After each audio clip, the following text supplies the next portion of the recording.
दोस्तों, आज हमारी ये एमसीक्यू की तीसरी क्लास है और इसमें हम घटना चक्र के वस्तुनिष्ठ प्रश्नों को देखते हैं।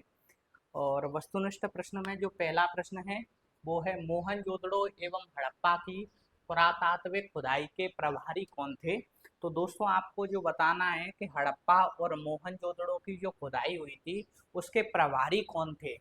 उसके प्रभारी कौन थे, बताओ कौन थे प्रभारी। तो इसका जो सही आंसर है वो है जॉन मार्शल।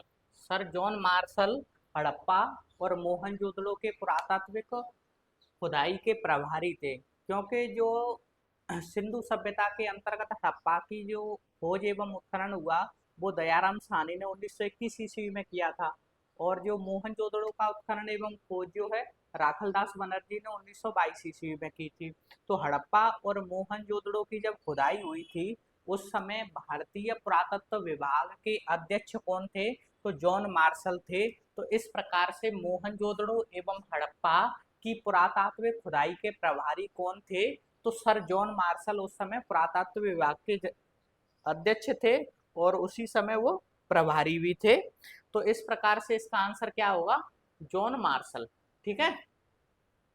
इसके बाद में अगला प्रश्न है दोस्तों आपकी स्क्रीन पर कि सिंधु घाटी सभ्यता की खोज निकालने में जिन दो भारतीयों का नाम जुड़ा है उन दो भारतीयों का नाम बताना है आपको कि उनका नाम क्या था। आपके आगे जो है ऑप्शन दिए हुए हैं कि राखलदास बनर्जी तथा दयाराम साहनी, जॉन मार्शल तथा ईश्वरी प्रसाद आशीर्वादी लाल श्रीवास्तव तथा रंगनाथ राव, माधव स्वरूप बस तथा बीवी राव।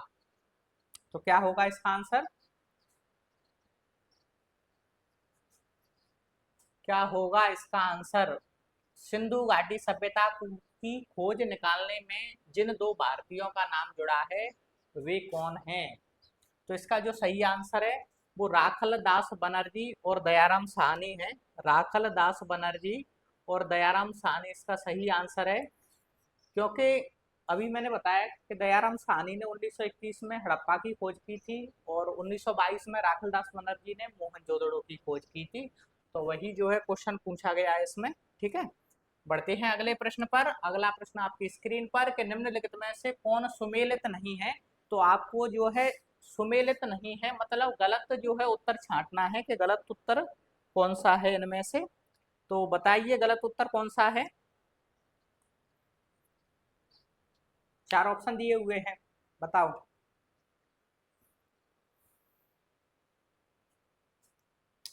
तो हड़प्पा किससे मिलेगा, हड़प्पा की खोज किसने की है, दयाराम साहनी ने की है हड़प्पा की खोज। लोथल की खोज किसने की है, तो लोथल की खोज एस आर राव ने की है। और सुरकोतड़ा की खोज किसने की है, जेपी जोशी ने की है। और धोलावीरा की खोज भी किसने की है, जेपी जोशी ने की है। तो बी के थापड़ नहीं होगा इसमें। तो किसने की है धोलावीरा की खोज, धोलावीरा की खोज जो है जेपी जोशी, जेपी जोशी। तो जेपी जोशी ने जो है धौलावीरा की खोज की है। वही जो है सुरकोतड़ा भी की भी खोज किसने की है, तो सुरकोतड़ा की खोज भी जो है जेपी जोशी या जगपति जोशी ने की है। तो हड़प्पा की खोज दयाराम साहनी ने कब की थी, तो 1921 ईस्वी में की थी। ठीक है। लोथल की खोज एस आर राव ने कब की थी, तो 1957 ईस्वी में की थी। ठीक। सुरकोतड़ा की खोज जगपति जोशी या जेपी जोशी ने कब की थी, तो 1964 ईस्वी में की थी। 1964 ईस्वी में की है। ठीक है। वही धौलावीरा की खोज जगपति जोशी ने कब की है, तो 1967 ईस्वी में की है। 1967 ईस्वी में की है। तो हड़प्पा की खोज दयाराम साहनी ने 1921 ईस्वी में की है। लोथल की खोज एस आर राव ने 1957 ईस्वी में की है। सुरकोतड़ा की खोज 1964 ईस्वी में जगपति जोशी ने की है। वहीं धौलावीरा की खोज भी जगपति जोशी ने 1967 ईस्वी में की है। ठीक है। अगला प्रश्न के हड़प्पा का उत्खनन करने वाला प्रथम पुरातत्वविद कौन है जो इसके महत्व को नहीं समझ पाया। तो बताइए कि हड़प्पा सभ्यता का उत्खनन करने वाला पहला व्यक्ति कौन है जो इसके महत्व को नहीं समझ पाया। ठीक है, जो इसके महत्व को नहीं समझ पाया। आप जो है इसके क्वेश्चन को नहीं समझ पा रहे होंगे। ठीक है, इसी प्रकार से जो है वो हड़प्पा के महत्व को नहीं समझ पाए, महत्व को नहीं समझ पाए, ठीक है। तो इसका जो सही आंसर है वो अलेक्जेंडर कनिंघम है, क्योंकि जब अलेक्जेंडर कनिंघम 1853 ईस्वी में, कब, 1853 ईस्वी में जब हड़प्पा के टीले का दौरा किया, उन्होंने यात्रा की, तो वह उसके महत्व को नहीं समझ पाए कि इसके अंतर्गत जो है कोई सभ्यता रही होगी। तो इस प्रकार से इसका आंसर क्या हुआ, अलेक्जेंडर कनिंघम, ठीक है। अलेक्जेंडर कनिंघम हड़प्पा के महत्व को नहीं समझ पाए थे, ठीक। इसके बाद अगला प्रश्न है कि निम्नलिखित में से कौन हड़प्पा और मोहनजोदड़ो के उत्खनन से संबंधित नहीं है। कौन हड़प्पा और मोहनजोदड़ो के उत्खनन से संबंधित नहीं है। तो कौन नहीं है उत्खनन से संबंधित, चार ऑप्शन दिए हुए हैं, बताओ तो क्या होगा इसका आंसर। क्या होगा इसका आंसर बताओ। R D Banerjee, R D Banerjee मतलब राखलदास बनर्जी, तो राखलदास बनर्जी तो संबंधित है हड़प्पा और मोहनजोदड़ो के उत्खनन से, ठीक है। के एन दीक्षित भी संबंधित है, माधव स्वरूप वत्स भी संबंधित है, बी ए स्मिथ नहीं है, ठीक है। तो इसका आंसर क्या होगा, बी ए स्मिथ, ठीक है। ये तीनों तो संबंधित है ना, राखलदास बनर्जी, के एन दीक्षित और माधव स्वरूप वत्स या एम एस वत्स, ठीक है। तो इसके बाद अगला प्रश्न है कि भारत में निम्नलिखित में से आने वाला, मतलब भारत में आपको जो है इसके कालक्रम बताना है कि किसके बाद कौन सा आया, किसके बाद कौन सा, तो इसका जो है सुमेलन करना है, ठीक। तो बताओ कैसे करेंगे सुमेलन।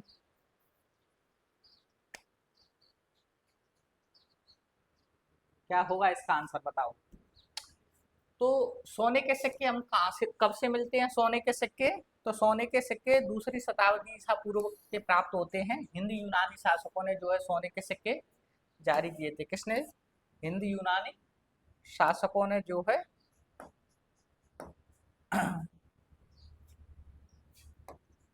हिंद यूनानी शासकों ने जो है सोने के सिक्के जारी किए थे। तो भारत में सबसे पहले सोने के सिक्के किसने जारी किए थे, तो हिंद यूनानी शासकों ने। तो सोने के सिक्के दूसरी शताब्दी ईसा पूर्व के हैं, कब के, दूसरी शताब्दी, दूसरी शताब्दी, शताब्दी ईसा पूर्व के हैं, ठीक है। दूसरी शताब्दी ईसा पूर्व के हैं सोने के सिक्के। आहत मुद्रा और चांदी के सिक्के कब के मिलते हैं, तो आहत मुद्रा हमें जो है भारत के इतिहास के अंतर्गत 6वीं शताब्दी ईसा पूर्व से प्राप्त होते हैं। कब से, 6वीं शताब्दी, 6वीं शताब्दी, ठीक है। तो 6वीं शताब्दी के जो है आहत सिक्के प्राप्त होते हैं हमें। ये सबसे प्राचीनतम जो है सिक्के थे, और सबसे प्राचीनतम सिक्के आहत सिक्के ही थे। इसके बाद लोहे का हल कब मिलेगा हमें, तो लोहे का हल जो है उत्तर वैदिक काल में मिलेगा। लोहे की खोज 1000 ईसा पूर्व में हुई थी, तो इसलिए लोहे का हल कब से मिलेगा, जो है 1000 ईसा पूर्व के आसपास जो है मिलेगा, ठीक है।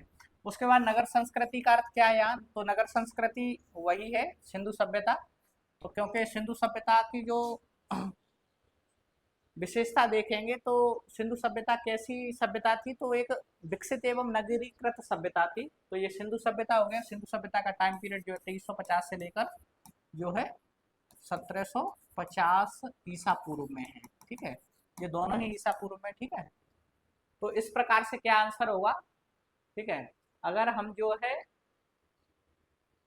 घटते क्रम में देखें इसका, कि घटते क्रम में क्या होगा, तो सबसे पहले यही हो जाएगा सिंधु सभ्यता, ठीक है।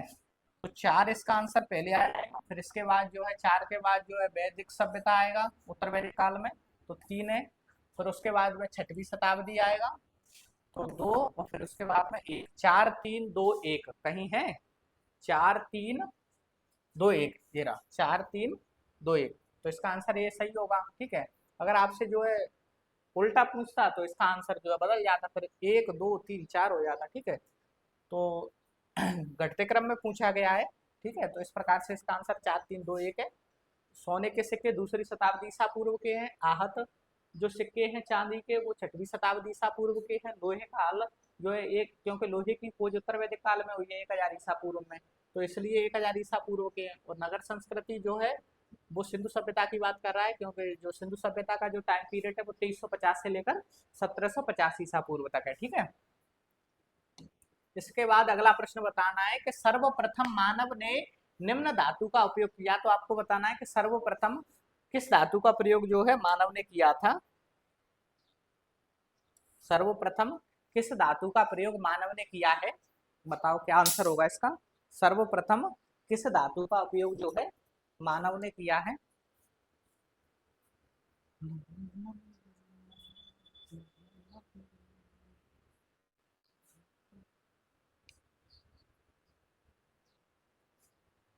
तो सर्वप्रथम मानव ने जो है तांबे का प्रयोग किया है। और तांबे को आज भी देखें हम, क्योंकि आज तो सिस्टम जो है अलग हो गया है। आज तो जो है प्लास्टिक की बोतल चलने लगी हैं। और प्राचीन काल में जो है देखें हम, या आज भी जो है घरों में देखें हम, गांव के घरों में तो तांबे का जो है एक वो होता है, क्या कहते हैं, सागर। तो उसमें जो है पानी रखा जाता है या पानी पिया जाता है उसके जरिए। तो तांबे के बर्तन में जो है पानी जो है अच्छा रहता है, उसमें खराब नहीं रहता, खराब नहीं होता है। और आपने जो है जब मुगल काल में पढ़ेंगे कि जो जहांगीर है, वो जहांगीर जो है गंगा नदी का पानी पीता था और जो है तांबे के बर्तन में ही पीता था। ठीक है। इसके बाद जो अगला प्रश्न है आपकी स्क्रीन पर, कि हाथी दांत का पैमाना हड़प्पा के किस स्थल से प्राप्त हुआ है। हाथी दांत का पैमाना बताओ। कल इस प्रश्न को मैं बता चुका हूं, और फिर भी गलत करोगे तो समझ लो आप कैसी क्या पढ़ाई चल रही है आपकी। थ्योरी की क्लास में भी बताया था मैंने, फिर जो एमसीक्यू की फर्स्ट क्लास लगी थी उसमें भी बताया, सेकंड में भी बताया, और फिर ये तीसरी क्लास में भी क्वेश्चन रिपीट हुआ है। ये इंपॉर्टेंट क्वेश्चन है दोस्तों। तो हाथी दांत का पैमाना जो है हमें कहाँ से प्राप्त हुआ है। हाथी दांत का पैमाना हमें लोथल से प्राप्त हुआ है। कहाँ से प्राप्त हुआ है, लोथल से। ठीक है। अब पैमाने की बात करें हम, किसकी, पैमाने। ठीक है। तो तांबे का पैमाना कहाँ से प्राप्त हुआ है, कौन सा पैमाना, तांबे का, तांबे का पैमाना। तो तांबे का पैमाना हमें हड़प्पा से प्राप्त हुआ है, हड़प्पा से प्राप्त हुआ है तांबे का पैमाना। वहीं सीप का पैमाना कहाँ से प्राप्त हुआ है, किसका, सीप का।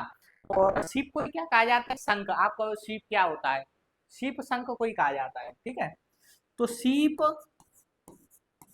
या शंख, सीप या शंख का पैमाना। तो सीप या शंख का पैमाना जो है मोहनजोदड़ो से प्राप्त हुआ है। कहाँ से, मोहनजोदड़ो से प्राप्त हुआ है, मोहनजोदड़ो।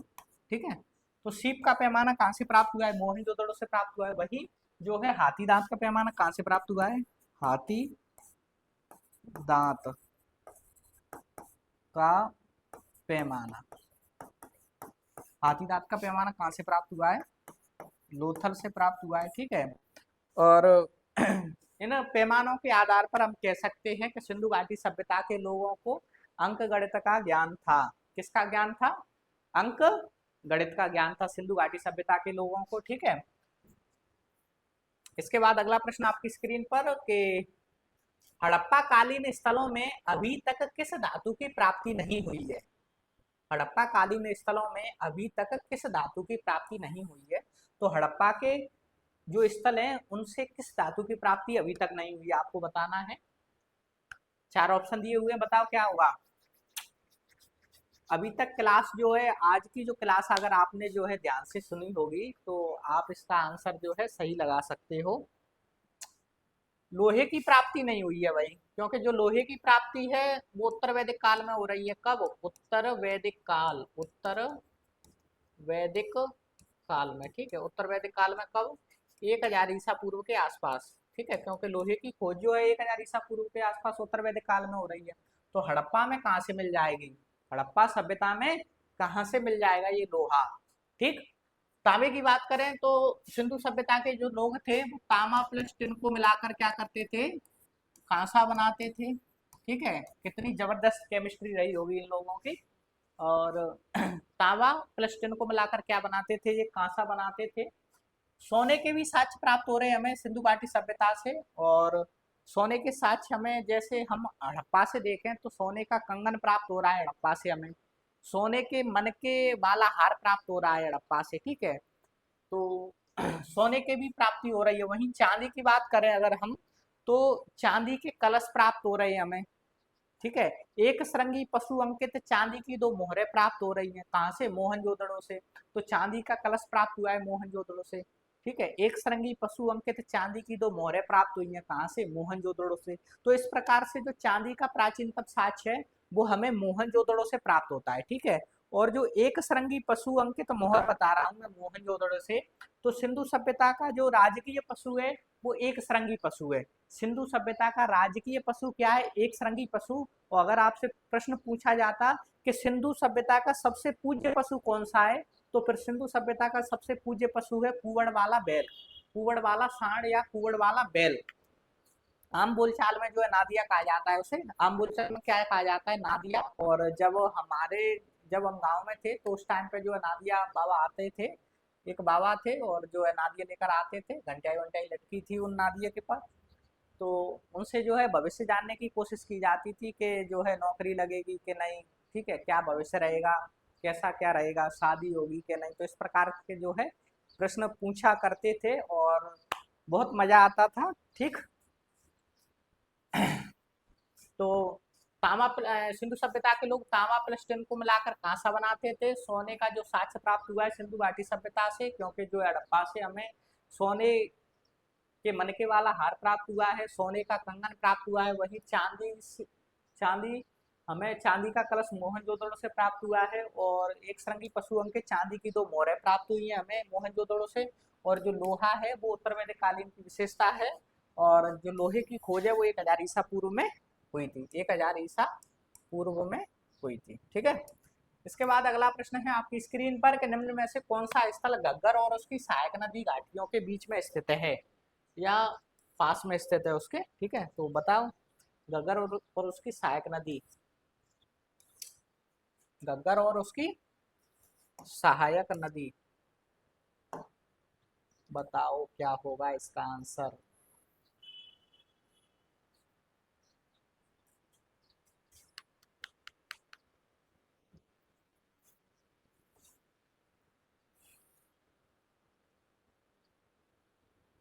बगैर पढ़े कुछ काम नहीं चलेगा, ठीक है, पढ़ना तो पड़ेगा।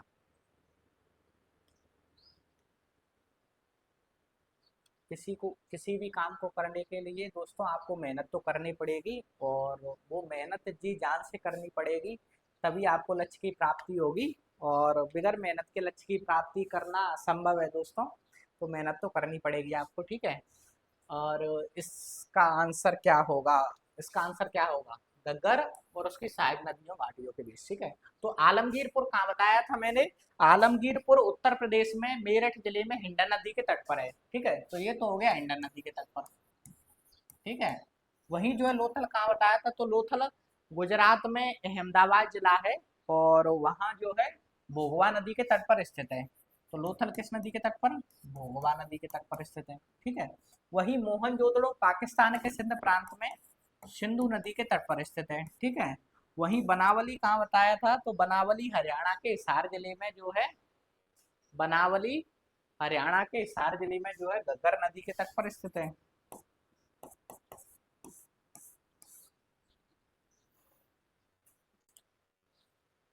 और जो है घग्गर की एक सहायक नदी है रंगोई, कौन सी? रंगोई, ठीक है। तो बनावली जो है देखें हम, बनावली भी जो है घग्गर नदी के तट के पास ही स्थित है, उसकी सहायक नदियों के पास। वही जो है राखीगढ़ी भी जो है घग्गर नदी के पास ही स्थित है, ठीक है दोस्तों। अब इसके बाद जो है क्वेश्चन देखें हम, अगला क्वेश्चन है कि निम्नलिखित कथनों पर विचार कीजिए एवं नीचे दिए गए कूट से सही उत्तर चुनिए। तो क्या आंसर होगा इसका? बताना है आपको। मोहनजोदड़ो हड़प्पा रोपण एवं कालीबंगा सिंधु घाटी सभ्यता के प्रमुख स्थल थे, बिल्कुल सही है, पढ़ा है आपने ना। मोहनजोदड़ो है, हड़प्पा है, रोपण है, कालीबंगा है, धौलावीरा है, सुरकोतड़ा है, रंगपुर है, मोहनजोदड़ो है, ठीक है, चनुदड़ो है, आमरी है, कोटदीची है, ठीक है, आलमगीरपुर है, मांडा है, सुतका गैंडोर है, दायमाबाद है, ठीक है, पढ़ा था ना आपने। तो ये तो सही है। अब दूसरा ऑप्शन दिया गया है कि हड़प्पा के लोगों ने सड़कों तथा नालियों के जाल के साथ नियोजित शहरों का विकास किया था। तो नियोजित शहर मतलब जो है जैसे नियोजित शहर कौन सा है वर्तमान में भारत में देखें तो चंडीगढ़ है। वो चंडीगढ़ एक नियोजित शहर है, मतलब शहर बसाने से पूर्व जो है उसकी योजना की जाती थी। आजकल के जो शहर ऐसे नहीं, जो जो छोटी बस्तियों में जो शहर बनते हैं, तहसील लेवल पर शहर बनते हैं, वो किस प्रकार के बनते हैं कि मकान जो है बना लिया आपने बगैर परमिशन के, ठीक है, और पहले जो है सड़क बिछा दी, उसके बाद में याद आएगा कि अरे नाली तो निकाल ही नहीं पाई, तो सड़क खोद कर जो है नाली बिछा रहे हैं, फिर जो है नाली बनाने के बाद जो है सड़क बनी, फिर सड़क को खोद कर फिर जो है पाइपलाइन बिछा रहे हैं, ठीक है। तो बस इसी ऐसा ही करने में मजा आता है, ठीक है। तो लेकिन नियोजित शहर में क्या होता है कि पहले से प्लानिंग होती है कि किस प्रकार से कहाँ जो है किस प्रकार की सड़कें बनेंगी, किस प्रकार से नालियों की व्यवस्था होगी, ठीक है, कहाँ का जो है गार्डन जो है खेल का मैदान बनेगा, कहाँ जो है पार्किंग वगैरह की सुविधा रहेगी, कितनी चौड़ी सड़कें सड़कें होंगी, सड़कों से जो है कितनी दूरी पर जो है घर बनेंगे, ठीक है। और जो छोटे छोटे शहरों में क्या होता है कि जो सड़कें होती हैं वो सड़क पर ही ऊपर जो है उसकी जो है रख दी जाती है, मेटल बोलते हैं, या सीढ़ियाँ रख दी जाती हैं। तो सड़क है 10 फुट की या 15 फुट की, उसमें 5 फुट जो है आगे सीढ़ियाँ निकाल दी, और उधर के घर से भी जो है 5 फुट सीढ़ियाँ निकाल दी, बची कितनी 5 फुट सड़क, ठीक है। अब निकालते रहो उसमें से कार या जो है बाइक ही निकलेगी, बस कार तो निकलने से रही, ठीक है। तो ये सही है, ठीक है। हड़प्पा में तो था ये, नियोजित शहरों की व्यवस्था थी। अब हड़प्पा के लोगों को धातुओं के उपयोग का पता नहीं था। अरे भाई पता था, क्योंकि अपन ने बताया ना कि तांबा का प्रयोग कर रहे हैं वो, क्योंकि तांबा जो कहाँ से मंगा रहे हैं, तांबा राजस्थान की खेतड़ी की कहाँ से मंगा रहे हैं, टिन कहाँ से मंगा रहे हैं, तो टिन जो है अफगानिस्तान से मंगा रहे हैं, और तांबा प्लस टिन को मिलाकर क्या बना रहे हैं, तो कांसा बना रहे हैं। तो कांसा और तांबा टिन क्या है, एक प्रकार से धातु है ये, ठीक है। तो कांस्य युगीन सभ्यता ही कहा जाता है सिंधु घाटी सभ्यता को, कांस्य युगीन सभ्यता। तो बड़े पैमाने पर कांसे का प्रयोग जो है सिंधु घाटी सभ्यता के लोगों ने किया है, ठीक। इसके बाद जो देखें हम, तो इसका आंसर क्या होगा, पहला दूसरा तो सही है, तीसरा गलत है, क्योंकि धातुओं का उपयोग किया है उन लोगों ने, ठीक है। तो पहला दूसरा सही है, तो इसका आंसर क्या होगा, पहला और दूसरा, ठीक है। इसके बाद अगला प्रश्न है कि मोहनजोदड़ो तथा हड़प्पा नगर अब विलुप्त हो गए हैं। क्या है, मोहनजोदड़ो और हड़प्पा नगर अब विलुप्त हो गए हैं, ठीक है। सही बात है, क्योंकि विलुप्त हो गए हैं ना। वह खुदाई के दौरान प्रकट हुए थे, वह खुदाई के दौरान प्रकट हुए थे, ये कारण दे रहा है। तो कथन ए का कारण क्या है, ये है, कथन क्या है कि मोहनजोदड़ो और हड़प्पा अब विलुप्त हो गए हैं। तो ये तो बात सही है, विलुप्त हो गए हैं, लेकिन इसका कारण ये है क्या कि खुदाई के दौरान वह प्रकट हुए, नहीं है। क्योंकि अगर ऐसा आता कारण, तो वह आर्यों के आक्रमण के कारण नष्ट हो गए, या जो है बाढ़ के कारण नष्ट हो गए, जलवायु परिवर्तन के कारण हड़प्पा सभ्यता जो है नष्ट हो गई, या जो है भूतात्विक परिवर्तन के कारण नष्ट हो गई, ठीक है, या महामारी के कारण नष्ट हो गई, इस प्रकार से आता तो फिर ये सही होता। तो इसका जो है आंसर क्या होगा, आंसर ए ही सही है और बी गलत है, ठीक है। हड़प मोहनजोदड़ो एवं हड़प्पा नगर अब लुप्त हो गए, सही है, कारण वह खुदाई के दौरान प्रकट हुए थे, ठीक है। तो इसका जो है आंसर क्या होगा कि खुदाई के दौरान तो प्रकट हुए हैं, तो ए और दोनों आर दोनों सही है, किंतु आर है वो ए का स्पष्टीकरण नहीं है, ठीक है दोस्तों। ओके, अब अगला प्रश्न है आपकी स्क्रीन पर कि हड़प्पा संस्कृति के संदर्भ में शैलकृत स्थापत्य के साक्ष्य कहाँ से प्राप्त हुए हैं। शैलकृत स्थापत्य के साक्ष्य, तो शैलकृत स्थापत्य के साक्ष्य कहाँ से प्राप्त हुए आपको बताना है। हड़प्पा संस्कृति के अंतर्गत शैलकृत स्थापत्य के साक्ष्य कहाँ से प्राप्त होते हैं। तो शैलकृत स्थापत्य मतलब क्या है कि जो है धोलावीरा से हमें क्या प्राप्त हुआ है, पत्थर से बना, शैल मान क्या होता है, पत्थर, तो पत्थर से बना, पत्थर से बना जलकुंड प्राप्त हुआ है, जलकुंड, ठीक है। तो पत्थर से बना जलकुंड प्राप्त हुआ है, तो यही क्या है, शैलकृत स्थापत्य है। तो शैलकृत स्थापत्य के साक्ष्य कहाँ से प्राप्त हुए हैं, धोलावीरा से प्राप्त हुए हैं। और धोलावीरा कहाँ है, तो धोलावीरा गुजरात के कच्छ जिले में स्थित है दोस्तों, ठीक है।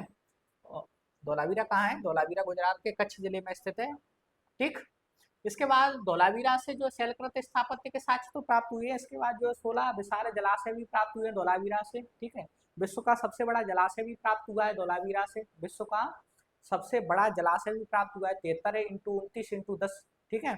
उसका आकार है। और यहाँ से क्या प्राप्त हुआ है, धोलावीरा से सुनामी का साक्ष्य प्राप्त हुआ है, प्राचीन वेदशाला मिली है यहाँ से, और एक अभिलेख भी मिला है जिसे सूचना पट्टिका या नाम पट्टिका नाम दिया गया है, ठीक है, जिसमें 10 अक्षर दिए गए हैं। कितने अक्षर है उस अभिलेख में, 10 अक्षर मिलते हैं, ठीक।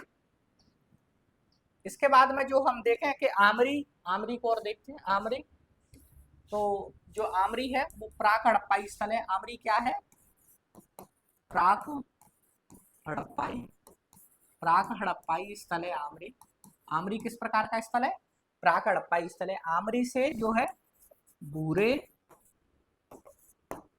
भूरे भांड, भूरे भांड, काले भांड,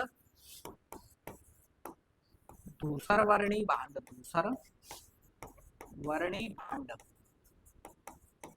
ठीक, भांड। तो भूरे भांड, काले भांड और धूसर वर्णी मृद भांड जो है कहाँ से प्राप्त हुए हैं, जो है आमरी से प्राप्त हुए हैं। और साथ ही जो आमरी से हमें जो है 12 सिंगाह, 12 सिंगाह, 12 सिंगा और गेंडा, और गेंडा या राइनो, तो गेंडा या राइनो की हड्डियां भी प्राप्त हुई हैं, की हड्डियां भी प्राप्त। आमरी, आमरी कहाँ है, आमरी पाकिस्तान के सिंध प्रांत में सिंधु नदी के तट पर स्थित है। आमरी कहाँ है, पाकिस्तान में सिंध प्रांत में किस नदी के तट पर स्थित है, सिंधु नदी के तट पर स्थित है, ठीक है। तो आमरी पाकिस्तान में सिंध प्रांत में सिंधु नदी के तट पर स्थित है। आमरी जो है प्राक हड़प्पाई स्थल है। हड़प्पा के 3 स्तर बताए थे मैंने, प्राक हड़प्पा, हड़प्पा और प्रवर्ती हड़प्पा। प्राक हड़प्पा माने प्रारंभिक कालीन जो है, जो हड़प्पा के स्थल है। इसके बाद यहाँ से क्या प्राप्त हुआ है, तो भूरे भांड, काले भांड और धूसर वर्णी मृद भांड प्राप्त हुए हैं। इसके अलावा जो यहाँ से 12 सिंगा और गेंडा की हड्डियों के साक्ष्य प्राप्त हुए हैं आमरी से। वहीं कोट दीजी देखें हम, तो कोट दीजी क्या है, कोट दीजी की देखते हैं हम कि कोट दीजी, कोट दीजी भी पाकिस्तान के सिंध प्रांत में सिंधु नदी के तट पर स्थित है। कोट दीजी कहाँ है, पाकिस्तान के, पाकिस्तान के सिंध प्रांत में, सिंध प्रांत में सिंधु पर स्थित है, ठीक है। कोटदीजी कहाँ है, पाकिस्तान के सिंध प्रांत में सिंधु नदी के तट पर स्थित है कोटदीजी। और कोटदीजी से हमें 2 बार भयंकर अग्निकांड के साक्ष्य प्राप्त हुए हैं। कितनी बार, 2 बार। तो यहाँ से यहाँ 2 बार भयंकर अग्निकांड का साक्ष्य प्राप्त हुआ है, 2 बार भयंकर, भयंकर अग्निकांड, अग्निकांड का साक्ष्य प्राप्त हुआ है, ठीक है। तो कोटदीजी से हमें भयंकर अग्निकांड का साक्ष्य प्राप्त हुआ है दोस्तों। और जब फजल अहमद खान ने, फजल अहमद खान ने 1955 ईस्वी में जब कोटदीजी इस क्षेत्र का जो है उत्खनन किया, तो उत्खनन के दौरान सिंधु सभ्यता से पहले की सभ्यता इसके नीचे पाई गई है, ठीक है। और उस सभ्यता का नाम कोटदीजी संस्कृति दिया गया। और यहाँ से जब जांच हुई तो पता चला कोटदीजी से कि कोटदीजी आग के कारण या अग्निकांड के कारण जो है नष्ट हो गई थी। फिर उसके बाद में जो है यहाँ पर जो है हड़प्पा के लोग निवास करने लगे थे, ठीक है। अब इसके बाद में हम कालीबंगा की बात करें, तो कालीबंगा, कालीबंगा, तो कालीबंगा की बात करते हैं। कालीबंगा का अर्थ क्या होता है, काले रंग की चूड़ियां। कालीबंगा का अर्थ क्या होता है, काले रंग की चूड़ियां, ठीक है। तो काले रंग की चूड़ियां कालीबंगा का अर्थ होता है। कालीबंगा है कहाँ, तो कालीबंगा राजस्थान के, राजस्थान के हनुमानगढ़ जिले में, हनुमानगढ़ में घग्गर नदी के तट पर स्थित है दोस्तों। किस नदी के तट पर है, कालीबंगा राजस्थान के हनुमानगढ़ जिले में किस नदी के तट पर स्थित है, घग्गर नदी के तट पर स्थित है, घग्गर नदी के तट पर स्थित है। और जो घग्गर नदी है वो अब सूख चुकी है, अब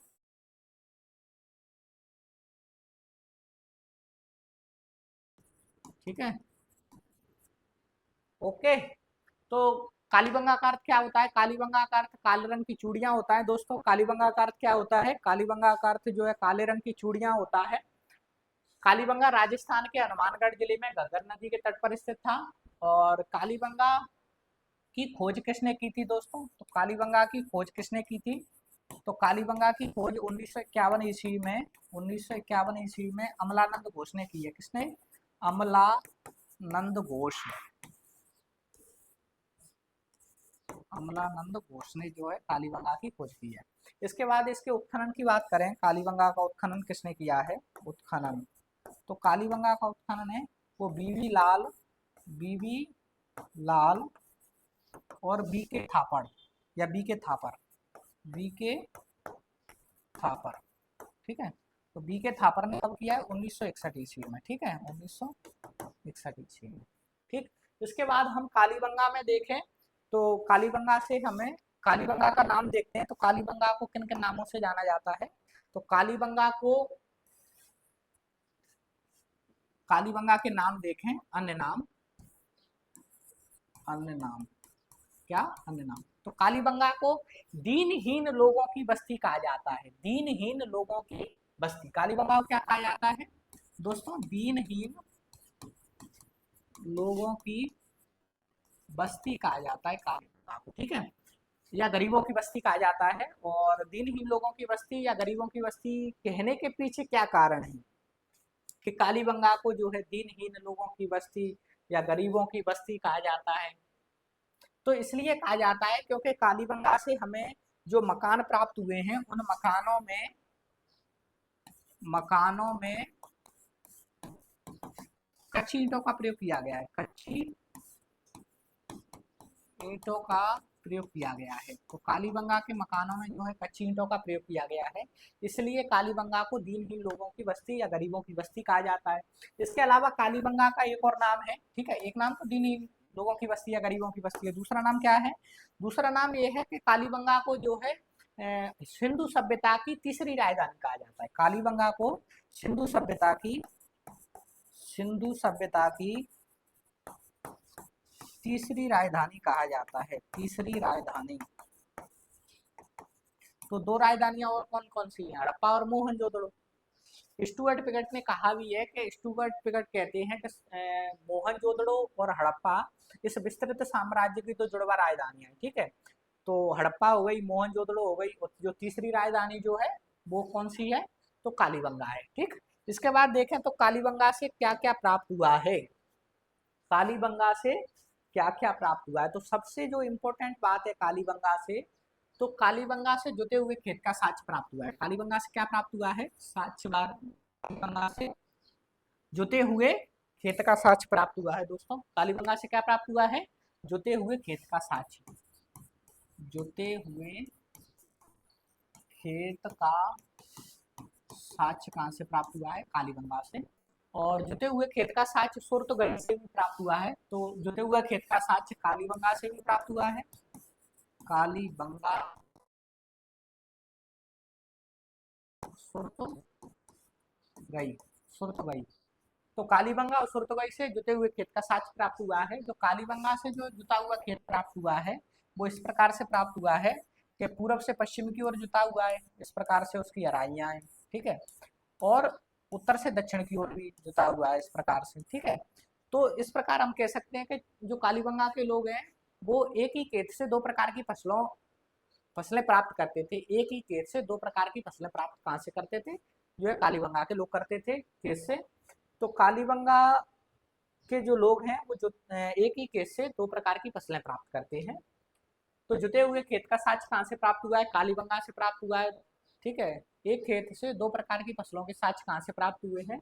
तो कालीबंगा से ही प्राप्त हुए हैं। जैसे अपन जो है सरसों करते हैं ना, तो सरसों के साथ जो है चना भी बो देते हैं, तो इस प्रकार से चना और सरसों साथ साथ जो है हो जाती थी, ठीक है। इसी प्रकार से जो कालीबंगा के लोग भी जो है कृषि करते थे। और इसी के साथ जो है हम कह सकते हैं कि जब जुते हुए खेत का साक्ष्य प्राप्त हुआ है तो ये कहीं ना कहीं जो है कृषि या फसल करते होंगे, हैं, ऐसे ही तो नहीं जोतते देते होंगे, ठीक है। तो कृषि का साक्ष्य प्राप्त हुआ है कालीबंगा से। कृषि का साक्ष्य, ठीक है। कालीबंगा से किसका साक्ष्य प्राप्त हुआ है? कृषि का साक्ष्य प्राप्त हुआ है। इसके अलावा देखें जो कालीबंगा का जो क्षेत्र है वो किस प्रकार का है, तो कालीबंगा में दुर्ग एवं नगर अलग अलग है। दुर्ग पश्चिम में जो स्थित होता था उसे क्या कहा जाता था सिंधु सभ्यता के अंतर्गत, दुर्ग, तो ये दुर्ग है। इसके अलावा पूर्व में जो स्थित होता था उसे नगर कहा जाता था। तो दुर्ग में जो है शासक वर्ग का निवास होता था, ठीक है, ऊंचाई पर स्थित होता था, ठीक है, दुर्ग। अब कालीबंगा से जो हमें दुर्ग और नगर प्राप्त हुआ है वो अलग अलग सुरक्षा प्राचीरों से घिरे हुए थे। दुर्ग एवं नगर अलग अलग सुरक्षा प्राचीरों से घिरे थे कालीबंगा के, ठीक है। तो दुर्ग एवं नगर दोनों अलग अलग सुरक्षा प्राचीरों से घिरे थे। अब मैंने बताया कि कालीबंगा का अर्थ क्या होता है, काले रंग की चूड़ियां, तो यहाँ से जो है चूड़ियां प्राप्त हुई है, तो चूड़ी निर्माण केंद्र भी प्राप्त हुआ है। कालीबंगा से क्या प्राप्त हुआ है, चूड़ी निर्माण केंद्र। तो कालीबंगा से जो है चूड़ी निर्माण केंद्र भी प्राप्त हुआ है, चूड़ी निर्माण केंद्र, ठीक है। चूड़ी निर्माण केंद्र कहाँ से प्राप्त हुआ है, कालीबंगा से। तो कालीबंगा में जो चूड़ियां बनाई जाती थी वो कांच की भी बनाई जाती थी और मिट्टी की भी बनाई जाती थी। तो कांच एवं मिट्टी, कांच एवं मिट्टी, तो कांच एवं मिट्टी की जो है चूड़ियां प्राप्त हुई है हमें कहाँ से, कालीबंगा से, ठीक है। इसके अलावा देखें हम कालीबंगा के भवन तो बताए दिए मैंने, कच्ची ईंटों का प्रयोग हुआ है, लेकिन जो कालीबंगा का जो फर्श प्राप्त होता है हमें, भवनों का जो फर्श है वो पक्का प्राप्त होता है, ठीक है। तो फर्श, मकान का जो फर्श होता था कालीबंगा में, मकान का फर्श वो पक्का होता था, ठीक है। इसके अलावा देखें अलंकृत ईंटों का प्रयोग हुआ है। अलंकृत ईंटें या प्रतिच्छेदी व्रत, कालीबंगा से जो है अलंकृत ईंटों का प्रयोग हुआ है। कालीबंगा में जो है अलंकृत अलंकृत ईंटों का प्रयोग हुआ है, ठीक है, या प्रतिच्छेदी व्रत, प्रतिच्छेदी व्रत। तो प्रतिच्छेदी व्रत किस प्रकार का होता है, मान लीजिए ये फर्श है और इसमें इस प्रकार की टाइल्स होती थी, ऐसे प्रतिच्छेदी व्रत इस प्रकार से, ठीक है। प्रतिच्छेदी व्रत जो एक एक दूसरे को काटता हुआ है, ठीक है, प्रतिच्छेदी व्रत, ठीक है। तो कालीबंगा से अलंकृत ईंटें प्राप्त हुई है, कालीबंगा से प्रतिच्छेदी व्रत प्राप्त हुआ है, ठीक है। कालीबंगा से जो है 7 अग्निकुंड के भी साक्ष्य प्राप्त हुए, कितने, 7। तो 7 अग्निकुंड कहाँ से प्राप्त हुए हैं, 7 अग्निकुंड जो है कालीबंगा से प्राप्त हुए। अग्निकुंड को क्या कहा जाता है, यज्ञ वेदिका, यज्ञ वेदिका, या क्या कहेंगे हम जो है हवन कुंड, ठीक है, हवन कुंड। तो यज्ञ वेदिका, अग्नि कुंड, हवन कुंड एक ही बात है। तो 7 अग्निकुंड कहाँ से प्राप्त हुए हैं, कालीबंगा से। वहीं जो है देखें अग्निकुंड के साक्ष्य और कहाँ से मिले हैं, तो अग्निकुंड के साक्ष्य जो है लोथल से भी प्राप्त होते हैं, ठीक है, याद रखना है। इसी के साथ शल्य चिकित्सा के भी साक्ष्य प्राप्त हुए हैं, ठीक है। तो 6 छिद्र युक्त बालक की खोपड़ी के साक्ष्य कहाँ से प्राप्त हुए हैं, कालीबंगा से प्राप्त हुए हैं। 6 छिद्र युक्त बालक की खोपड़ी के साक्ष्य कितने, 6। तो 6 छिद्र युक्त, छिद्र युक्त बालक की खोपड़ी, 6 छिद्रयुक्त बालक की खोपड़ी के साक्ष्य, या हम कहें शल्य चिकित्सा के साक्ष्य, शल्य चिकित्सा, ठीक है, शल्य चिकित्सा के साक्ष्य कहाँ से प्राप्त हुए हमें, कालीबंगा से प्राप्त हुए हैं। इसी के साथ जो है शल्य चिकित्सा के साक्ष्य हमें कहाँ से प्राप्त हुए हैं, तो कालीबंगा के साथ साथ जो है लोथल से भी हमें जो है शल्य चिकित्सा के साक्ष्य प्राप्त हुए हैं। लोथल से भी हमें जो है शल्य शल्य चिकित्सा के साक्ष्य प्राप्त हुए। तो कालीबंगा से और लोथल से हमें शल्य चिकित्सा के साक्ष्य प्राप्त हुए हैं, या हम कहें छिद्रयुक्त बालक की खोपड़ी के साक्ष्य प्राप्त हुए। लेकिन अगर संख्या की बात करें कि 6 छिद्रयुक्त बालक की खोपड़ी के साक्ष्य कहाँ से प्राप्त हुए हैं, तो फिर कालीबंगा से प्राप्त हुए, ठीक है। इसके अलावा देखें तो कालीबंगा से जो है लकड़ी की नाली भी प्राप्त हुई है, क्या, लकड़ी की नाली। तो कालीबंगा से क्या प्राप्त हुआ है दोस्तों, कालीबंगा से जो है लकड़ी की नाली प्राप्त हुई है, लकड़ी की नाली। तो लकड़ी की नाली किस प्रकार से होती होगी आप सोचते हो, आप कहेंगे सर हमारा जो घर है वहां तो जो है ईंट की नाली बनी हुई है, कहीं जो है आरसीसी की नाली बनी रहती है, ठीक है।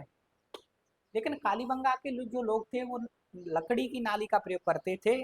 किस प्रकार से, जैसे लकड़ी होती है, लकड़ी का जो तना होता है उस तने को खोखला कर कर जो है नाली के रूप में प्रयोग किया जाता था, ठीक है। तो कालीबंगा के जो लोग हैं वो लकड़ी की नाली का प्रयोग करते थे। और लकड़ी की नाली का प्रयोग किस प्रकार से, जैसे लकड़ी है, लकड़ी का तना है, तने को जो है खोखला कर लिया जाता था, फिर उसे जो है नाली के रूप में उपयोग किया जाता था। ठीक है, तो लकड़ी की नाली कहाँ से मिली है दोस्तों हमें, तो लकड़ी की नाली कालीबंगा से मिली है। वहीं कालीबंगा से जो है हमें ऊँट की हड्डी भी प्राप्त हुई है। कालीबंगा से हमें क्या प्राप्त हुआ है, ऊँट की हड्डी, ऊँट की हड्डी। तो ऊँट की हड्डी कहाँ से प्राप्त हुई हमें, तो ऊँट की हड्डी भी कालीबंगा से प्राप्त हुई है। इसके अलावा कालीबंगा से एक युग्मित समाधान, एक एक कह रहा हूँ मैं, ध्यान रखना है, एक, अभी बताऊंगा मैं 3 युग्मित समाधान कहाँ से प्राप्त हुए। तो एक युग्मित समाधान, एक युग्मित समाधान, ठीक है, तो एक युग्मित समाधान के साक्ष्य भी हमें कालीबंगा से प्राप्त हुए हैं। और दोस्तों युग्मित का अर्थ क्या होता है, यहाँ पुरुष और महिला, पुरुष और महिला दोनों को जो है एक साथ दफनाया गया था। ठीक है, तो पुरुष और महिला दोनों को जो है एक साथ दफनाया गया है यहाँ, कहाँ से, कालीबंगा से। लेकिन जो है 3 युग्मित समाधान के साक्ष्य कहाँ से प्राप्त हुए हैं, तो 3 युग्मित समाधान के साक्ष्य जो है लोथल से प्राप्त हुए हैं। ठीक है दोस्तों, तो 3 युग्मित समाधान के साक्ष्य कहाँ से प्राप्त हुए हैं, लोथल से प्राप्त हुए हैं। इसके अलावा देखें हम कालीबंगा से क्या प्राप्त हुआ है, तो सिलबट्टा, सिलबट्टा जानते हो, ठीक है, चटनी वगैरह बांटते हैं। ठीक है, कभी कभी देखा होगा कि जो सब्जी अच्छी नहीं बनती है घरों में, तो अब रोटी तो खानी है कहीं ना कहीं, ठीक है, तो फिर क्या करते हैं कि चटनी बांट लो। ठीक है, या किसी दिन जो है सब्जी से उग जाते हैं, तो शाम को जो है हल्की फुल्की भूख लगी हो, तो क्या करते हैं कि चटनी बांट लो, 2-3 रोटी खा लेंगे उससे। ठीक है, ऐसा करते हैं कि नहीं, टमाटर हुआ, हरी मिर्च हुई, धनिया डाला उसमें, ठीक है, जो है इस प्रकार से चटनी बनाते थे ये लोग। तो सिलबट्टा का साक्ष्य कहाँ से प्राप्त हुआ है, तो सिलबट्टा का साक्ष्य जो है कालीबंगा से प्राप्त हुआ है, सिलबट्टा। ठीक है, तो सिलबट्टा का साक्ष्य कहाँ से प्राप्त हुआ है, तो सिलबट्टा का साक्ष्य जो है कालीबंगा से प्राप्त हुआ है। इसके अलावा कालीबंगा से सूखा एवं भूकंप का भी साक्ष्य प्राप्त हुआ है। कालीबंगा से सूखा एवं भूकंप, भूकंप, ठीक है, तो सूखा एवं भूकंप का प्राचीनतम साक्ष्य, प्राचीनतम, ठीक है, तो सूखा एवं भूकंप का प्राचीनतम साक्ष्य कहाँ से प्राप्त होता है, कालीबंगा से प्राप्त होता है। और जब भूकंप आता है तो क्या होता है, हिलती है ना धरती। ठीक है, तो जब भूकंप आया करे तो जो है बड़ी बड़ी जो है इमारतें होती हैं उससे जो है दूर निकल जाया करो, क्योंकि जो बड़ी बड़ी इमारत होती है, जैसे नोएडा है, दिल्ली है, तो वहां पर भूकंप की संभावना जो है अधिक रहती है, और भूकंप के रेड जोन के अंतर्गत जो है दिल्ली नोएडा वगैरह आते हैं। ठीक है, इसके अलावा देखें यहाँ से क्या प्राप्त होता है, तो मृण पट्टिका पर सींग युक्त देवता का साक्ष्य प्राप्त हो रहा है। कालीबंगा से क्या प्राप्त हो रहा है, मृण पट्टिका पर उत्कीर्ण, मृण पट्टिका, मृण पट्टिका पर, मृण पट्टिका पर उत्कीर्ण, मृण पट्टिका पर उत्कीर्ण सींग युक्त देवता, सींग युक्त देवता। ठीक है, तो मृण पट्टिका पर उत्कीर्ण सिंह युक्त देवता का साक्ष्य कहाँ से प्राप्त हो रहा है, कालीबंगा से प्राप्त हो रहा है। और इसी मृण पट्टिका पर देखोगे तो एक तरफ तो जो है सिंह युक्त देवता है जिसके जो है 2 सिंह है, उसके अलावा इसी मृण पट्टिका पर जो है बकरे को ले जाते हुए एक मानव की आकृति है, बकरे को ले जाते हुए, बकरे या बकरी, ठीक है, तो बकरे को ले जाते हुए, बकरे को ले जाते हुए मानव की आकृति अंकित है, मानव की आकृति अंकित है। तो बकरे को ले जाते हुए मानव की आकृति अंकित है। तो इतिहासकारों का अनुमान है कि इन जो चीजों को देखते हैं तो पता चलता है कि कहीं ना कहीं जो है बलि प्रथा देखने को मिल रही है, तो रहा है बलि प्रथा। ठीक है, इस प्रकार से बलि प्रथा के जो साक्ष्य हैं वो हमें चंदगढ़ों से भी प्राप्त हो रहे हैं। तो आज भी हम देखते हैं कि कई जो पिछड़े इलाके हैं या दूर दराज के इलाके हैं उनमें बलि प्रथा का प्रचलन है कि जो फलानी देवी के यहाँ जो है मुर्गी काटी जा रही है या बकरी काटी जा रही है, बकरा काटा जा रहा है, और कुछ नहीं तो कहीं ना कहीं जो है कान तो काट ही देते हैं। ठीक है जब जब कुछ ना कटे तो जो है एक जो है परंपरा बन गई है, तो बकरी का तो कान तो काट ही देते हैं। ठीक है, इससे क्या होता है इससे जो है उनका अंधविश्वास झलकता है। तो सिंधु सभ्यता के लोग जो है कहीं ना कहीं जो है अंधविश्वासी लोग थे, क्योंकि हमें हड़प्पा से ताबीज नामक संरचना भी प्राप्त हो रही है, ताबीज जैसी संरचना प्राप्त हो रही है। तो सिंधु सभ्यता के लोग कहीं ना कहीं अंधविश्वास में विश्वास रखते थे। ठीक है। इसके अलावा देखें हम यहाँ से क्या प्राप्त हो रहा है। ठीक है, तो ये कंप्लीट हो गया कालीबंगा, इससे बाहर जो है क्वेश्चन नहीं जाएगा कालीबंगा के अंतर्गत जो है। ठीक है, तो धोलावीरा किस राज्य में स्थित है? धोलावीरा किस राज्य में स्थित है? तो धोलावीरा मैंने बताया कि धोलावीरा जो है गुजरात राज्य में स्थित है। ठीक है, किस राज्य में स्थित है? गुजरात राज्य में स्थित है। इसके अलावा जो है कौन सा हड़प्पाई नगर 3 भागों में विभाजित है? ठीक है, कौन सा हड़प्पाई नगर दोस्तों 3 भागों में विभाजित है? आप देखेंगे कि सिंधु घाटी सभ्यता के जो अधिकांश नगर हैं या प्राय जो नगर हैं वो 2 भागों में विभाजित हैं। एक पश्चिम में होता था उसे दुर्ग कहा जाता, एक पूर्व में होता था उसे निचला नगर कहा जाता था। ठीक है, वहीं अगर धोलावीरा की बात करें तो धोलावीरा का जो क्षेत्र है वो 3 भागों में विभाजित है। धोलावीरा का क्षेत्र कितने भागों में विभाजित है? 3। ये पश्चिम में जो दुर्ग हो गया, ये मध्यम नगर हो गया, और ये जो है निचला नगर हो गया। ठीक है, अब जो धोलावीरा का जो नगर है वो कितने भागों में विभाजित है दोस्तों? तो धोलावीरा का नगर जो है 3 भागों में विभाजित है। वहीं अगर देखें हम धोलावीरा का जो तीनों क्षेत्र हैं वो अलग अलग सुरक्षा प्राचीरों से घिरे हैं। ये दुर्ग भी अलग अलग अलग सुरक्षा प्राचीर से घिरा हुआ है, मध्यम नगर भी अलग सुरक्षा प्राचीर से घिरा हुआ है, और निचला दुर्ग भी अलग सुरक्षा प्राचीर से घिरा हुआ है। मतलब धोलावीरा का जो क्षेत्र है वो 3 भागों से, मतलब 3 भागों में विभाजित है, और तीनों ही भाग अलग अलग सुरक्षा प्राचीरों से घिरे हुए हैं। ठीक है, अब जो दुर्ग एवं मध्यम नगर है उसी के बीच में जो है स्टेडियम का साक्ष्य प्राप्त हुआ है। स्टेडियम, स्टेडियम या क्रीड़ा स्थल, क्रीड़ा स्थल। ठीक है, स्टेडियम या क्रीड़ा स्थल, तो वो है जो सिंधु सभ्यता के लोग हैं वो खेल को भी महत्व दे रहे हैं। जैसे मैंने आपको बताया था कि राखी गढ़ी से पिट्टू या सतोलिया का साक्ष्य प्राप्त हो रहा था, तो इसी प्रकार से जो है स्टेडियम, वहां तो खेल का साक्ष्य प्राप्त हो रहा है या स्टेडियम का साक्ष्य प्राप्त हो रहा है। जब स्टेडियम को देखेंगे तो ये थोड़ा निचले से स्थान पर है, तो यहाँ पर कहीं ना कहीं जो है पशु पक्षियों को या जानवरों को आपस में लड़ाया जाता होगा। जैसे 2 बैल आपस में लड़ा दिए, ठीक है, 2 सांड आपस में लड़ा दिए, ठीक है, 2 भैंसा लड़ा दिया आपस में, 2 मुर्गा लड़ा दिया आपस में। ठीक है, इस प्रकार से तो स्टेडियम का साक्ष्य प्राप्त हो रहा है। और आज जो देखते हैं छोटे छोटे बालक हों या हम जैसे ही लोग हों, तो देखते हैं कि किस प्रकार के गेम खेलते हैं, तो मोबाइलों में गेम खेलते रहते हैं दोस्तों। तो मोबाइल से क्या नुकसान रहता है कि एक तो स्वास्थ्य पर बुरा असर पड़ता है, आंखें खराब होती हैं उससे। ठीक है, और इससे अच्छा ये है कि बाहर जाकर जो है मैदान वगैरह में जो है फिजिकली रूप से जो खेल होते हैं उन्हें खेला करें, जिससे क्या है स्वस्थ शरीर रहता है, पसीना निकलता है, तो जो है एक प्रकार से एंटी टॉक्सिन टॉक्सिन वगैरह रहते हैं वो बाहर निकल जाते हैं। ठीक है, तो स्टेडियम का साक्ष्य कहाँ से प्राप्त हो रहा है? स्टेडियम का साक्ष्य जो है धौलावीरा से प्राप्त हो रहा है। ठीक, इसके बाद देखें हम अगला क्वेश्चन है कि निम्नलिखित में से कौन सा स्थल है वो 3 नगरों के अवशेष, 3 नगरों के अभी बताया मैंने कि 3 नगरों के अवशेष कहाँ से प्राप्त हुए हैं या 3 भागों में कौन विभाजित है? तो धौलावीरा विभाजित है। ठीक है, इसके बाद में जो है अगला क्वेश्चन है तुम्हारा कि निम्नलिखित में से कौन सा प्राचीन नगर अपने उन्नत जल प्रबंधन के लिए जाना जाता है और जहां बांधों की श्रृंखला का निर्माण किया गया है और संबंधित जलाशयों में नहर के माध्यम से जल को प्रवाहित किया जाता था? बताओ। क्वेश्चन कुछ नहीं है, वही जो है क्वेश्चन का आकार बड़ा कर दिया है। ठीक है, तो उन्नत जल प्रबंधन के साक्ष्य, उन्नत जल प्रबंधन। ठीक है, अब हो गया छोटा उन्नत जल प्रबंधन। तो उन्नत जल प्रबंधन के साक्ष्य दोस्तों कहाँ से मिल रहे हैं? तो उन्नत जल प्रबंधन के साक्ष्य जो है धौलावीरा से प्राप्त हो रहे हैं। ठीक है, क्योंकि यहाँ से 16 विशाल जलाशयों के साक्ष्य प्राप्त हुए। एक ऐसा जलाशय प्राप्त हुआ है जो तत्कालीन सभ्यताओं में विश्व का सबसे बड़ा जलाशय 73 × 29 × 10। ठीक है, और शैलकृत स्थापत्य के साक्ष्य प्राप्त हो रहे हैं, मतलब पत्थर से बना जलकुंड का साक्ष्य प्राप्त हो रहा है। ठीक है, तो इस प्रकार से उन्नत जल प्रबंधन का जो साक्ष्य है वो धौलावीरा से प्राप्त हो रहा है। तो बहुत इंपॉर्टेंट क्वेश्चन है कि उन्नत जल प्रबंधन का साक्ष्य कहाँ से प्राप्त हो रहा है?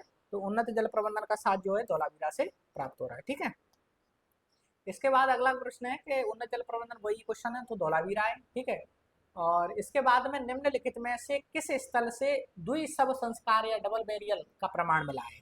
ठीक है, क्वेश्चन वही है, बस जो है घुमा दिया है। जैसे बताऊं मैं इसे, युग्मित समाधान तो आपको याद आ जाएगा, युग्मित समाधान। तो युग्मित समाधान मतलब द्विशव संस्कार है, ठीक है, मतलब दो शवों को एक साथ दफनाया गया है, पुरुष और महिला के शवों को, ठीक है, तो युग्मित समाधान।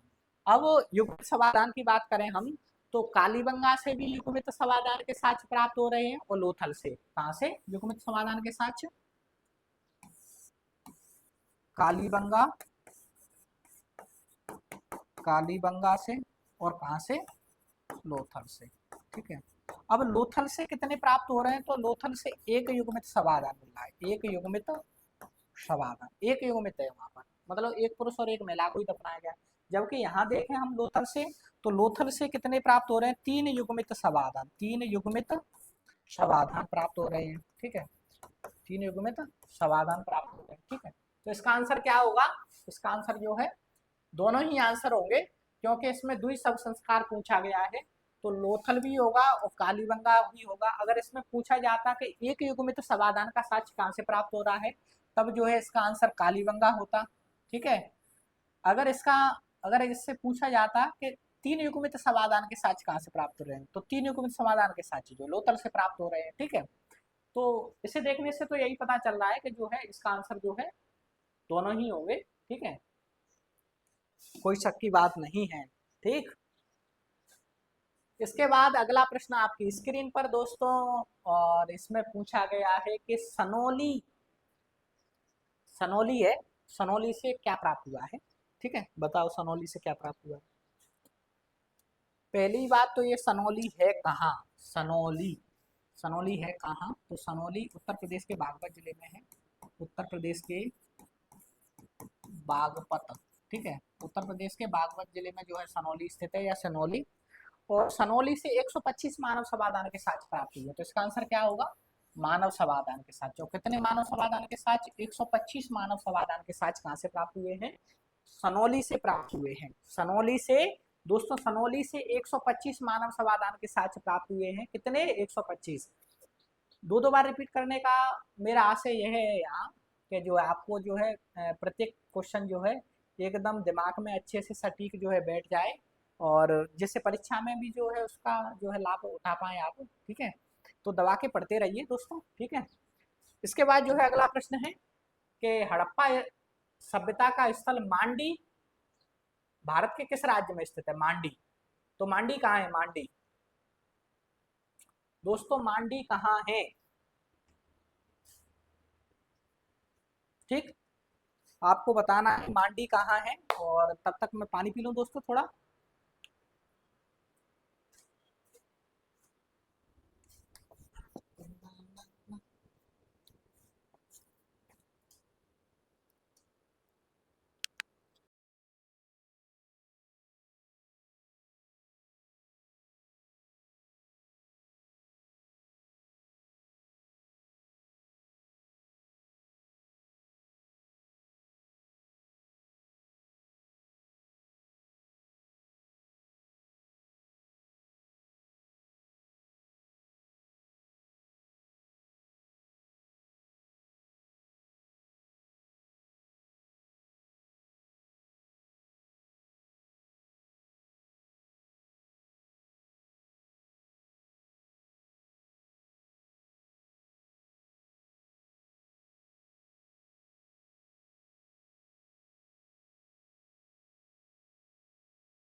मांडी, ठीक। तो दोस्तों पानी पीने गया था मैं, आप अपनी क्लास जो है दोबारा से स्टार्ट होगी। और पानी की बात करें हम, क्योंकि पानी जीवन में सबसे महत्वपूर्ण है, क्योंकि जल ही जीवन है। और मेरी सलाह यह है कि पानी जो है आप लोगों को 6 से 7 लीटर खूब दबा के जो है पानी पीना चाहिए, क्योंकि पानी पीने से क्या होता है, पानी पीने से जो है बॉडी एक्टिव रहती है, चेहरे पर ग्लो भी आता है, ठीक है। तो लड़की लड़की लोगों के लिए बहुत महत्वपूर्ण बात है कि जो है पानी पीना चाहिए। और लड़कों के भी लिए भी है, ठीक है।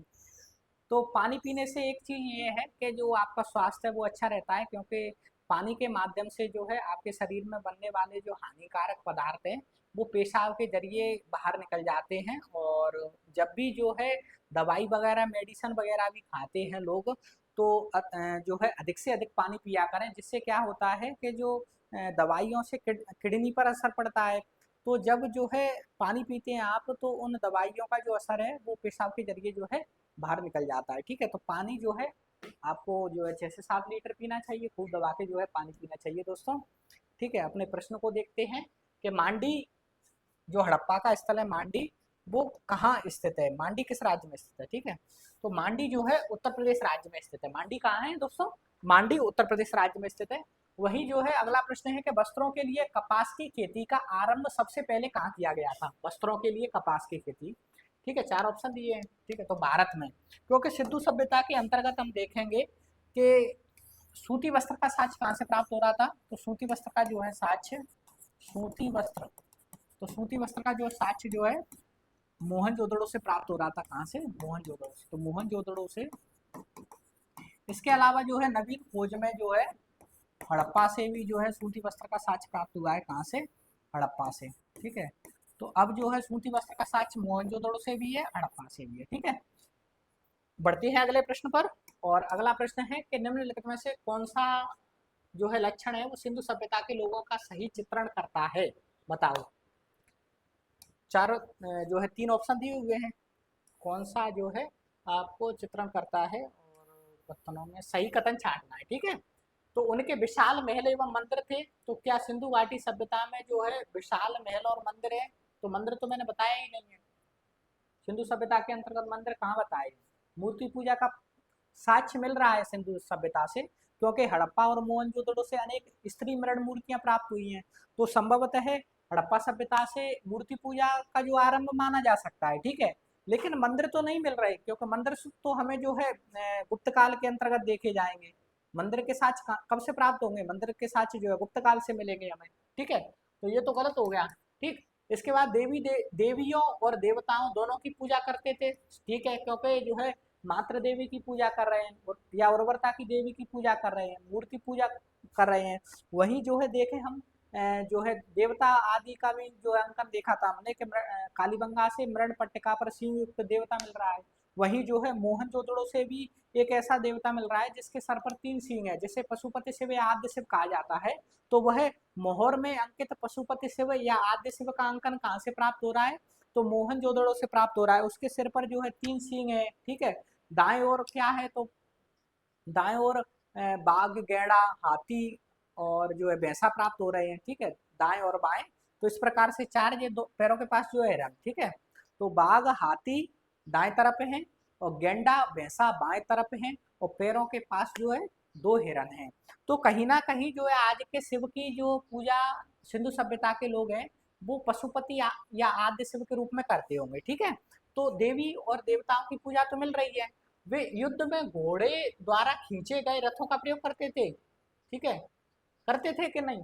नहीं करते थे, तो ये भी गलत है, ठीक है। क्यों? हालांकि दायमाबाद से हमें कांसे का रथ मिल रहा है, लेकिन वो बैलगाड़ी है, वहां बैल बैल 2 बैल लगे हुए हैं और उसे मानव द्वारा चलाया जा रहा है, ठीक है। तो इसलिए आंसर मंदिर के साक्ष्य नहीं मिले हमें, ठीक है। और साथ ही जो है घोड़े द्वारा खींचे गए रथों का प्रयोग हुआ है नहीं, क्योंकि सिंधु सभ्यता के जो लोग हैं वो घोड़े से परिचित नहीं है, ठीक है। तो इसलिए इसका आंसर जो है केवल 2 होगा, केवल 2 आंसर इसका होगा, ठीक। इसके बाद अगला प्रश्न है कि सिंधु घाटी सभ्यता के संदर्भ में निम्नलिखित कथनों पर विचार कीजिए। दो कर लो विचार भाई, 2 ऑप्शन दिए, करो विचार।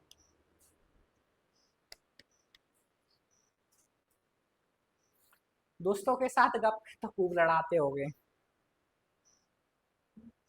कई टॉपिक पर जो है लंबी लंबी बातें होती हैं, विचार विमर्श होता है, ठीक है। यहाँ करो विचार कि यह मुख्यतः लौकिक सभ्यता थी तथा उसमें धार्मिक तत्व यद्यपि उपस्थित था, वर्चस्वशाली नहीं। तो ये बात तो सही है, क्योंकि सिंधु सभ्यता है वो एक प्रकार से लौकिक सभ्यता है, उसमें धार्मिक तत्व उपस्थित हैं किंतु जो है वर्चस्वशाली नहीं है, बिल्कुल सही बात है, क्योंकि सिंधु सभ्यता से हमें किसी भी प्रकार के जो है पारलौकिक चीजों के जो है साक्ष्य प्राप्त नहीं होते हैं। वह कहीं ना कहीं जो है लौकिक सभ्यता है। और इसके बाद जो है उस काल में भारत में कपास के वस्त्र बनाए जाते थे, कपास के वस्त्र बनाए जाते थे। तो बिल्कुल सही है, क्योंकि जो है सूती कपड़े का साक्ष्य कहाँ से प्राप्त हुआ है, तो मोहनजोदड़ो से भी प्राप्त हुआ है और हड़प्पा से भी प्राप्त हुआ है, तो दोनों ही सही है। ठीक है, तो इसमें एक और दो दोनों ही आंसर होगा। ठीक, निम्न स्थानों पर किस एक स्थान पर सिंधु घाटी सभ्यता से संबंध विख्यात वृषभ मुद्रा का साक्ष्य प्राप्त हुआ है दोस्तों? किसका? वृषभ मुद्रा। बताओ वृषभ मुद्रा का साक्ष्य कहाँ से प्राप्त हुआ है? वृषभ मुद्रा। अब जो वृषभ माने क्या होता है? बैल। ठीक है, तो बैल तो किस प्रकार का बैल है? वो कुबड़ वाला बैल, कुबड़ वाला बैल। ठीक है, तो कुबड़ वाला बैल। तो हमें इस प्रकार की मुद्रा या मोहर कहाँ से प्राप्त होती है? वृषभ प्रकार की। तो मोहनजोदड़ो से हमें सर्वाधिक मोहरें प्राप्त हुई है। मोहनजोदड़ो से मोहरों के अंतर्गत जो है 68% मोहरें केवल मोहनजोदड़ो से ही प्राप्त हुई हैं। इसके अलावा जो है 19% मोहरें हड़प्पा से प्राप्त हुई हैं। लेकिन अगर आपसे पूछा जाए कि सिंधु सभ्यता के अंतर्गत जो है सर्वाधिक मोहरें कहाँ से प्राप्त हुई हैं, तो सर्वाधिक मोहरें जो है मोहनजोदड़ो से प्राप्त हुई हैं दोस्तों। और इसके अलावा हड़प्पा से 19% मोहरें प्राप्त हुई हैं। मोहरें जो है अधिकांश मोहरें सेल खड़ी से बनाई जाती थी। अधिकांश मोहरें किससे बनाई जाती थी? सेल खड़ी से बनाई जाती थी। इसके अलावा जो मोहरें देखें हम, तो मोहरें तांबे की भी मोहरें मिल रही हैं हमें। जैसे तांबे की मोहर कहाँ से मिल रही है? तो लोथल और देसलपुर से जो है तांबे की मोहर मिल रही है। ठीक है, और मेसोपोटामिया की बड़ी बेलनाकार मोहर मोहनजोदड़ो से मिल रही है। फारस की खाड़ी की छोटी बेलनाकार मोहर जो है लोथल से मिल रही है। ठीक है, वृषभ मोहर कहाँ से मिल रही है? तो मोहनजोदड़ो से मिल रही है। तो यही क्वेश्चन पूछा गया है कि वृषभ मोहर कहाँ से प्राप्त हुई है? तो वृषभ जो मोहर है वो मोहनजोदड़ो से प्राप्त हुई है दोस्तों। ठीक है, इसके बाद जो है निम्नलिखित में से किस पशु का अंकन हड़प्पा संस्कृति की मोहरों में नहीं किया गया है? तो हड़प्पा संस्कृति की मोहरों में किस पशु का अंकन नहीं किया गया है आपको बताना है। 4 ऑप्शन दिए गए हैं, उसका आंसर बताना है। तो आप देखेंगे कि घोड़ा का अंकन नहीं है, और घोड़े के साथ ही जो है घोड़ा, ऊंट और गाय। तो मोहरों पर 3 पशुओं का अंकन नहीं है। किन किन का? घोड़ा, ऊंट और गाय। ठीक है, तो किसका अंकन नहीं है? तो घोड़ा, ऊंट और गाय का जो है अंकन नहीं है। तो सिंधु सभ्यता के अंतर्गत जो मोहरें प्राप्त हुई हमें, उनमें घोड़ा, ऊंट और गाय का अंकन नहीं है। ठीक, इसके बाद जो अगला प्रश्न है कि किस पशु के अवशेष सिंधु घाटी सभ्यता में प्राप्त नहीं हुए हैं? तो किस पशु के अवशेष, क्वेश्चन चेंज हो गया, अब मोहर नहीं पूछा है, अब पूछ रहा है वो किस पशु के अवशेष जो है सिंधु सभ्यता से नहीं मिले हैं। तो हम हाथी की बात करें तो हाथी दांत का पैमाना तो मिल रहा है लोथल से। ठीक है, और जो लोथल या गुजरात के जो लोग हैं वो हाथी को पालते भी थे। ठीक है, इसके बाद जो है गाय का साक्ष्य प्राप्त हो रहा है। आप कहेंगे गाय का साक्ष्य किस प्रकार से? तो भाई जब बैल है तो गाय नहीं मिलेगी, बताओ ना। तो गाय के साक्ष्य प्राप्त हो रहे हैं। इसके अलावा घोड़ा, तो घोड़ा की अस्थियों के साक्ष्य प्राप्त हो रहे हैं। जैसे सुरकोतड़ा से हमें घोड़े की अस्थियों के साक्ष्य प्राप्त हुए हैं। ठीक है, इसके बाद जो है और घोड़े के दांत कहाँ से प्राप्त हुए हैं? वो राणा गुंडई से प्राप्त हुए हैं। शेर के साक्ष्य प्राप्त नहीं हुए हैं। ठीक है, शेर के साक्ष्य प्राप्त नहीं हुए, तो इसका आंसर क्या होगा? शेर इसका जो आंसर होगा, क्योंकि अपन को जो है नहीं छाटना है इसमें। इसके बाद जो है अगला क्वेश्चन है कि मृड पट्टिका पर उत्कीर्ण सींग युक्त देवता। तो मैंने बताया अभी कि मृड पट्टिका पर उत्कीर्ण सींग युक्त देवता है, और उस वो देवता है उसके जो है 2 सींग हैं। और इसी में जो है बकरे को ले जाते हुए एक पुरुष की आकृति अंकित है। तो जिसे देखने पर पता चलता है कि कहीं ना कहीं जो है उस बकरे की बलि चढ़ाने की तैयारी की जा रही है। तो सिंधु सभ्यता के लोग जो है बलि प्रथा में विश्वास करते थे, या कहें हम कि सिंधु सभ्यता के लोग जो है अंधविश्वासी थे। वहीं जो है हड़प्पा से हमें जो है तावी जैसी संरचना प्राप्त हो रही है, तो हम कह सकते हैं कि हड़प्पा या सभ्यता या सिंधु सभ्यता के लोग अंधविश्वासी हैं। ठीक है, वहीं जो है हम देखेंगे कि जो हमें अंत्येष्टि संस्कार की जो 3 विधियां मिल रही हैं कालीबंगा से, जैसे पूर्ण समाधान है, पूर्ण समाधान है, आंशिक समाधान है, और जो है दाह संस्कार है। तो पूर्ण समाधान में क्या होता है कि व्यक्ति है, और व्यक्ति जो मृतक व्यक्ति है, मृतक व्यक्ति के शरीर को जो है गड्ढा खोदकर दफना दिया जाता था। ये क्या हो गया? ये पूर्ण समाधान है। आंशिक समाधान के अंतर्गत क्या होता था कि व्यक्ति है, जो मृतक शरीर है व्यक्ति का, उसे खुले जो है आसमान के नीचे छोड़ दिया जाता था पशु पक्षियों के लिए। जब पशु पक्षी जो है चुंग लेते थे उसको, शरीर को, तो बची हुई अस्थि अवशेष को जो है दफना दिया जाता था। इसके बाद में जो है अगला है दाह संस्कार। तो दाह संस्कार के अंतर्गत क्या किया जाता था कि व्यक्ति के शरीर को जला दिया जाता था, और उसके जो अवशेष हैं जो राख के रूप में है, तो राख को कलश में रखकर और उन कलशों को जो है दफना दिया जाता था। तो इस प्रकार से जो दाह संस्कार है उसी को कलश समाधान भी कहा जाता है, क्योंकि जो है उस राख को जो है कलश में रखकर दफनाया जाता था। तो इस प्रकार से जो है दाह संस्कार को जो है कलश समाधान भी कहा जाता है। तो अंत्येष्टि संस्कार की 3 विधियां हमें कहाँ से प्राप्त हुई हैं, तो कालीबंगा से प्राप्त हुई हैं। पूर्ण समाधान, आंशिक समाधान और जो है दाह संस्कार या कलश समाधान। अब हम बात कर रहे थे कि मृड पट्टिका पर सींग उत्कीर्ण सींग युक्त देवता का साक्ष्य, तो वह जो हमें कालीबंगा से प्राप्त हुआ है। ठीक है, मृड पट्टिका पर उत्कीर्ण सींग युक्त देवता का साक्ष्य हमें कहाँ से प्राप्त हुआ है, कालीबंगा से प्राप्त हुआ है। कालीबंगा से ही हमें जुते हुए खेत का साक्ष्य प्राप्त हुआ है। ठीक है, इसके बाद अगला क्वेश्चन वही है, और जो है ये किस पर निशान मार दिया मैंने, इसका आंसर क्या होगा, इसका आंसर तो शेर है। ठीक है, और इसका आंसर जो है क्या होगा, तो कालीबंगा होगा। ठीक है, और इसके बाद निम्नलिखित में से कौन सी सभ्यता नील नदी के तट पर पनपी। तो नील नदी के तट पर कौन सी सभ्यता पनपी थी, तो आपने ज्योग्राफी में भी पढ़ा होगा कि मिस्र है वो नील नदी के तट पर स्थित है। मिस्र नील नदी के तट पर स्थित है, और नील नदी को मिस्र का वरदान कहा जाता है।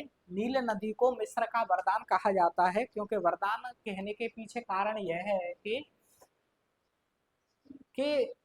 बगैर जो है नील नदी के, ये भूभाग है जो मिस्र का भूभाग है वो एक रेगिस्तान होता अगर नील नदी ना होती, तो इसलिए जो नील नदी को मिस्र का वरदान कहा जाता है। मिस्र मिस्र का वरदान किसे कहा जाता है, नील नदी को। तो इस प्रकार से जो नील नदी के तट पर कौन सी सभ्यता पनपी, तो मिस्र की सभ्यता जो है नील नदी के तट पर पनपी। तो इसका आंसर क्या होगा, मिस्र की सभ्यता। ठीक है, इसके बाद अगला प्रश्न है, और लेखन कला की उचित प्रणाली विकसित करने वाली सर्वप्रथम प्राचीन सभ्यता कौन सी थी। लेखन कला की उचित प्रणाली विकसित करने वाली सर्वप्रथम प्राचीन सभ्यता, तो पहली सभ्यता कौन सी है जिसने लिपि का आविष्कार किया था, दोस्तों ये बताना है आपको। सर्वप्रथम प्राचीन लिपि, तो आप देखेंगे कि जो सुमेरियन सभ्यता के लोगों ने सबसे पहले जो है लिपि का आविष्कार किया था। ठीक है, तो सिंधु सभ्यता, वो सुमेरियन सभ्यता के लोगों ने सबसे पहले लिपि का आविष्कार किया था। और सुमेरियन सभ्यता के लोगों की जो लिपि थी वो यूनिफॉर्म लिपि थी। कौन सी, यूनिफॉर्म, यूनिफॉर्म। तो इस प्रकार की जो लिपि है वो किसकी है, वो सुमेरियन लोगों की है। ठीक है, सुमेरियन वही मेसोपोटामिया, क्योंकि जो मेसोपोटामिया वो इराक में स्थित है, उसी को जो है आज वर्तमान में इराक कहा जाता है, और उसके दक्षिणी हिस्सा को जो है सुमेरियन कहा जाता था। ठीक है, और इसी के साथ जो है आज की क्लास हम यहीं तक रखेंगे, और अगले जो इससे संबंधित कुछ और वस्तुनिष्ठ प्रश्न रह गए हैं उनका अध्ययन हम अगली क्लास में करेंगे। और बस यही कहना चाहता हूँ मैं, दोस्तों पढ़ते रहिए, सफलता एक दिन जरूर मिलेगी, क्योंकि सफलता एक दिन में तो नहीं लेकिन एक दिन जरूर मिलती है। ठीक है, मेहनत कर कुछ हल निकलेगा। ठीक है, वही बात है, और मंजिलें यहीं नहीं मिलती, कुछ हौसला रखना पड़ता है दोस्तों जीवन में अपने अंदर। इसी के साथ जो है अपनी क्लास आज यहीं समाप्त करते हैं। ठीक है, धन्यवाद।